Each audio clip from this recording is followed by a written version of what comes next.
በስመ አብ ወወልድ ወመንፈስ ቅዱስ አሐዱ አምላክ አሜን። ዕውቀት። ሰው ሁሉ በዕውቀት ብዛት አእምሮ የተያዘ ነው። ሌላው ቀርቶ ወጣቶች ሁሉን ነገር በማወቅ ጉጉት መማርንም በመፈለግ አምሮት ውስጥ ናቸው። ዋናው ነጥብ ግን ሰዎች ሊያውቁት የሚጓጉለት የሚጥሩለት ጉዳይ ምንነት ነው። ትክክለኛ መረጃ ላይ የተመሰረተ ዕውቀት እያገኙ ነው? እየተቀበሉ ያሉትስ ጠቃሚ ወይስ ጎጂ ዕውቀት ነው? የሚሉ ጥያቄዎች ግን ሊነሱ ይገባል። የሰዎች ዋነኞቹ የመረጃ ምንጮች ሆነው የተያዙት ከሌሎች ጋር ማውራት፣ አይነተ ብዙ የህትመትና ኤሌክትሮኒክስ ሚዲያ ውጤቶች ናቸው። ስለ እነዚህ የመረጃ ምንጮች ያለኝን ምክርም እንደሚከተለው ላቅርብላችሁ። የተባለውንና የተጻፈውን ሁሉ አትመኑ። ማንም ሰው ቢሆን ታማኝ የመረጃ ምንጮችን በአግባቡ መርምሮ መምረጥ ይገባዋል። እንዲሁም በብልሃት ሳናገናዝብ፣ በጥንቃቄ ሳናስብ ማንኛውን መረጃ መቀበል አይገባም። አንዳንድ ሰዎች የወደፊት ዕጣ ፈንታቸውን ለማወቅ ይጓጓሉ። ምንም እንኳ የተለያዩ የተዛቡ የተጭበርበሩ መንገዶች እየተከተሉ ለማወቅ ሲጥሩ ብናይ የወደፊት ሕይወታችን በእግዚአብሔር እጅ የተያዘ መሆኑን እናምናለን። ሰዎች ግን ዕድላቸውን ማወቅ ይፈልጋሉ። የመዳፍ ንባብን የመሰሉ ነገሮችን ማንም ምክንያታዊ ሆኖ ሊኖር የሚወድ የሚቀበላቸው አይደሉም። ይህ በቀጥታ ወደ ጠንቋዮች ገፍቶ የሚወስደን መንደርደሪያ ነው። እንዲህ ያሉት ፈጽሞ የወደፊት ሕይወታችንን ሊነግሩን የሚችሉ አካሄዶች አይደሉም። የአንተ የወደፊት ሕይወት የተያዘው በአንተና በእግዚአብሔር ጸጋ ነው። በራስህ እጅ በራስህም የሥራ መንገድ ሥራህንና መንገድህንም በምታቀናበት ፈሊጥ ላይ ያለ ነው። እንዲሁም እግዚአብሔር ከክፉ ይጠብቅህ ዘንድ ይመራህም ዘንድ በሚሰጥህ የጸጋ እጆች ውስጥ ያለ ነው። ስለ ዕውቀትም ስትናገር ባህልህንና መንፈሳዊነትህን የሚጠቅም ዕውቀት ለማግኘት ሞክር። እጅግ ብዙ አንተን ወደ ስህተት የሚመሩ አእምሮህን የሚወሩ የኀጢአትና የፍትወተ ሥጋ ዕውቀቶች አሉ። ጠቢቡ እንዲህ ስላለው ዕውቀት ሲናገር ዕውቀትን የሚጨምር ሐዘንን ይጨምራል ብሏል። ሌላ ደግሞ ስለ ሌሎች ሰዎች ሕይወት፣ ስለ ሥራቸው፣ አኗኗራቸው ወዘተ ፈልፍለን ለማወቅ የምንሞክርበት የዕውቀት መንገድ አለ። ብዙ ሰዎች እንዲህ አይነት መረጃዎች እንዲኖራቸው በጥብቅ ይፈልጋሉ። ነገር ግን እንዲህ አይነቱም በግሌ መልካም ነው የሚል እምነት የለኝም። እንዲሁም እንዲህ ያሉ መረጃዎችን ሳይቸግረው የሚቃርም ሰው ኀጢአት ወደሚሆንበት የሐሜት ሕይወት ውስጥ እርሱንና ሌሎችንም ገፍቶ ሊያስገባ ይችላል። ሌላው ደግሞ አንድ ጠቢብ ያንን ባለማወቃችን ማንም ቢሆን በመጨረሻው ቀን ሊወቅሰን የማይችልበትን ዕውቀት ለመፈለግ በመሞከር የተያዝን እንሆናለን በማለት የተናገረው አይነት ዕውቀት አለ። እንዲህ ያለው ዕውቀት ደግሞ የሚጎዳም የሚጠቅምም አይደለም። ትርጉም የሌለውና ስለዚህ ኃላፊ ጠፊ ዓለም የሚበዘብዝ ጊዜ የሚያባክን ዕውቀት ነው።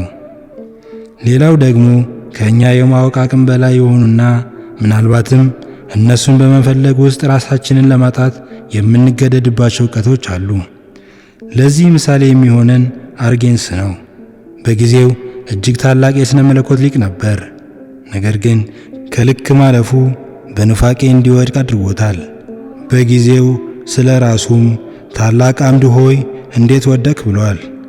ሐዋርያውም እንደ ባለ አእምሮ እንዲያስብ እንጂ ማሰብ ከሚገባው አልፎ በትዕቢት እንዳያስብ ብሏል። እያንዳንዱ ሰው ነገሮችን ለማወቅ የተሰጠው ልክና መጠን አለ። ስለዚህ ለእርሱ ከዚያ አድማስ አልፎ መሄዱ የሚጠቅመው አይሆንም። ለዚህም ነው ሐዋርያው አያይዞ እግዚአብሔር ለእያንዳንዱ የእምነትን መጠን እንዳካፈለው ያለው። ስለዚህ ሰው የእውነት ማረጋገጫ ቢያገኝ መልካም ነው። ከእርሱም የሚስማማ በልኩ የሆነ ትክክለኛ የሕይወትን መንገድ ቢፈልግ መልካም ነው። ዳዊት እንደግም መንገድህን አሳየኝ ጌታ ሆይ መንገድህን አስተምረኝ የምንለው ለዚህ ነው። መንገድህን አሳየኝ፣ መንገድህን ምራኝ፣ በቀና መንገድ ምራኝ። ለእውነት ዕውቅና መስጠትና ወደ እርሱም የሚመራ መንገድን ማወቅ በሰዎች ሕይወት ውስጥ እጅግ ጠቃሚ ነገር ነው። መጽሐፍም እንዲህ ይላል፣ ለሰው ቅን የምትመስል መንገድ አለች፣ ፍጻሜዋ ግን የሞት መንገድ ነው።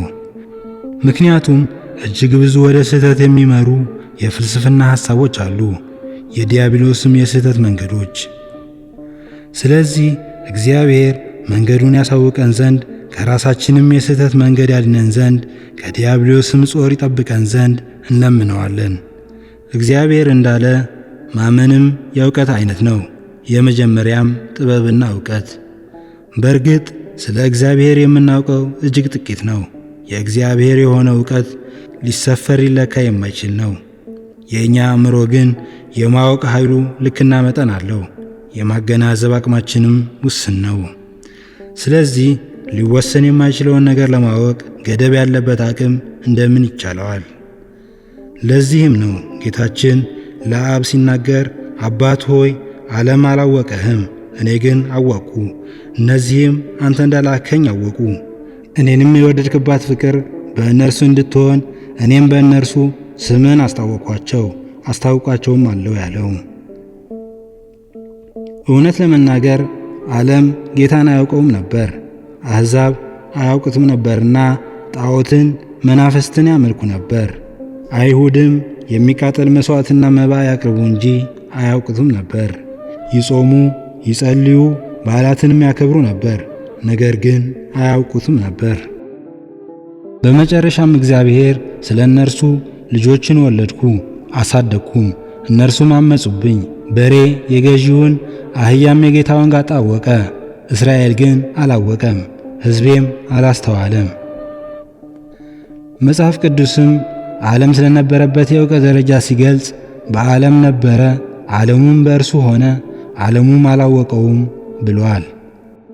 የክርስቶስም ደቀ መዛሙርት ከእነርሱ ጋር ለረጅም ጊዜ ያሳለፉ ቅዱሳን አላወቁትም ነበር።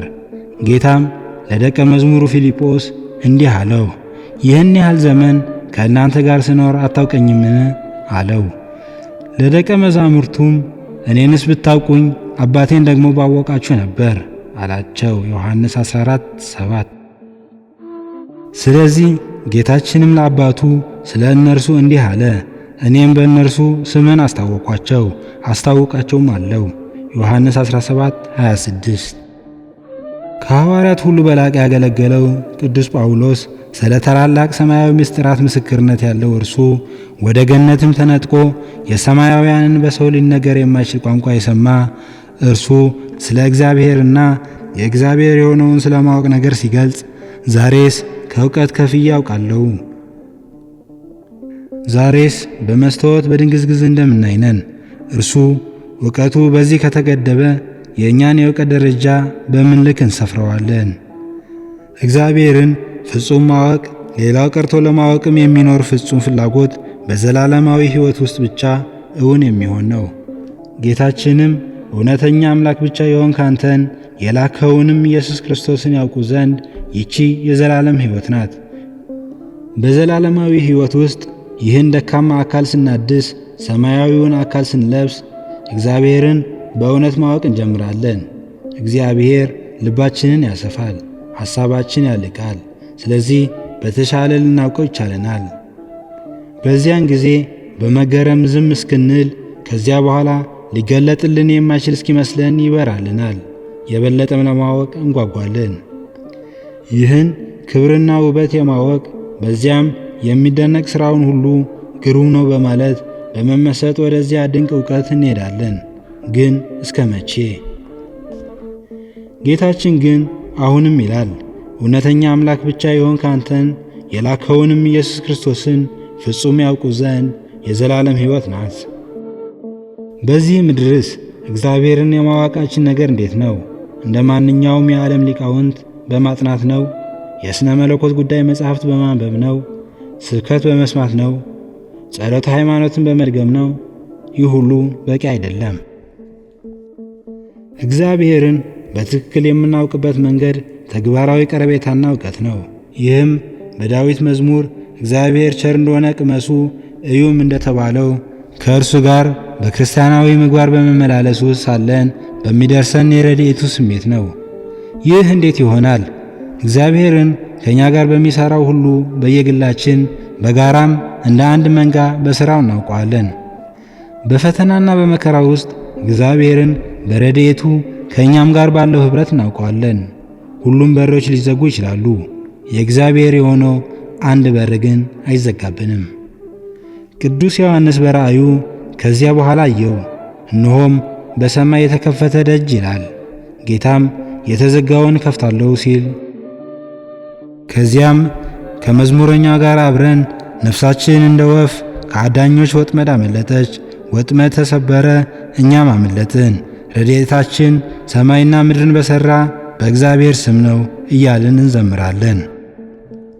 ወንድሜ ሆይ አስታውስ፣ አንተ ቤተሰብህ ወይም ቤተ ክርስቲያን ባለፋችሁባቸው መከራዎች ውስጥ እግዚአብሔር ምን አደረገ?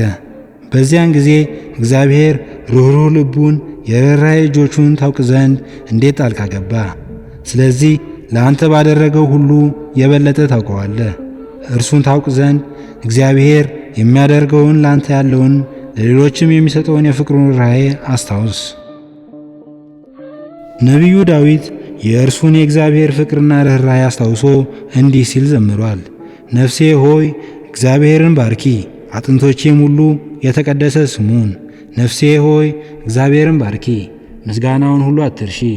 ኃጢአትሽን ሁሉ ይቅር የሚል ደዌሽንም ሁሉ የሚፈውስ ሕይወትሽን ከጥፋት የሚያድናት በምሕረቱና በቸርነቱ የሚከልልሽ ምኞትሽን ከበረከቱ የሚያጠግባት ጎልማሳነትሽን እንደ ንስር ያድሳል። በእነዚህ ቃላት ውስጥ ስለ እግዚአብሔር ከእኛ ጋር በሚሠራውና በፍቅሩም ሁሉ ብዙ እናውቀዋለን። ስለዚህ እንደ ዳዊት በዝማሬ ልትቆም ይገባል። በመጽሐፍ ቅዱስ ውስጥ እግዚአብሔር እንዴት ከቅዱሳኑ ጋር እንደሚገናኝ ተመልከት። በታሪክ መጻሕፍትም ውስጥ ክፉዎችን እንኳ እንዴት እንደሚቀርብ አስተውል። ስለዚህ ከሰዎች ጋር ባለው ግንኙነት እርሱን ልናውቀው እንችላለን። ዳንኤልን፣ ዮናስን፣ ዮሴፍን ከመሰሉ ቅዱሳን ጋር ያለውን ግንኙነት አሰላስል። በዚህም ይቅር ባይ ልጆቹን የሚረዳ የማይረሳን የፍቅርን አምላክ ታውቀዋለህ። ከዮሴፍ ጋር በወህኒ፣ ከዳንኤል ጋር በአናብስት ጉድጓድ፣ ከዮናስ ጋር በዓሣ አንባሪ ከርስ፣ ከሦስቱ ወጣቶች ጋር በእቶን እሳት ውስጥ ነበር። በእውነት እግዚአብሔር እንደ አንተ ያለ ማን ነው?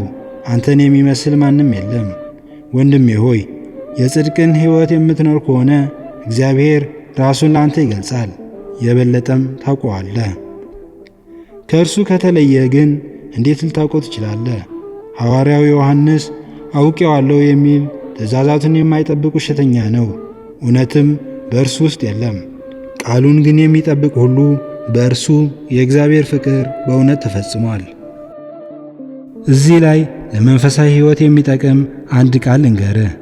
እግዚአብሔርን የምትወድ ከሆነ ታውቀዋለህ፣ እግዚአብሔርን የምታውቀውም ከሆነ ትወደዋለህ። ከሁለቱ በአንዱ ጀምር፣ ወደ ሌላው ትደርሳለህ። ስብሐት ለእግዚአብሔር ወለወላዲቱ ድንግል ወለመስቀሉ ክቡር አሜን።